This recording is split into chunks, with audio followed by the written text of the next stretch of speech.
జ్యోతిష్కులు చెప్తున్నటువంటి లెక్క అయితే ఈ ఏడాది అస్థిరమైనటువంటి పరిస్థితి ఉన్నది ప్రపంచవ్యాప్తంగా. దానికి అనుగుణంగానే పరిస్థితులు కనబడుతున్నాయి. హమాస్ తీవ్రవాదులు చేసినటువంటి ఘాతుకానికి ప్రతీకారంగా ఇజ్రాయెల్ దాడులు చేస్తుంటే దాన్ని దెబ్బ కొట్టడం కోసమని ప్రారంభించినటువంటి హౌతీలు, హెజ్బుల్లాలు, వాళ్ళ వెనకాల ఉన్నటువంటి ఇరాన్ ఇప్పుడు ఓపెన్ అయిపోయింది.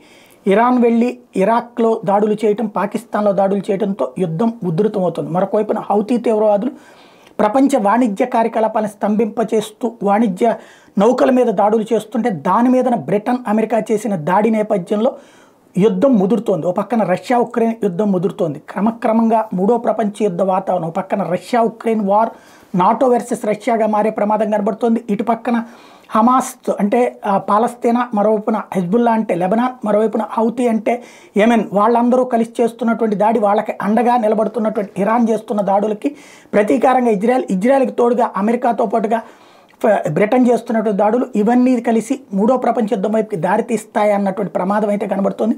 పరిస్థితులు చక్కదిద్దే వాతావరణం అయితే ఎక్కడా కనిపించట్లేదు.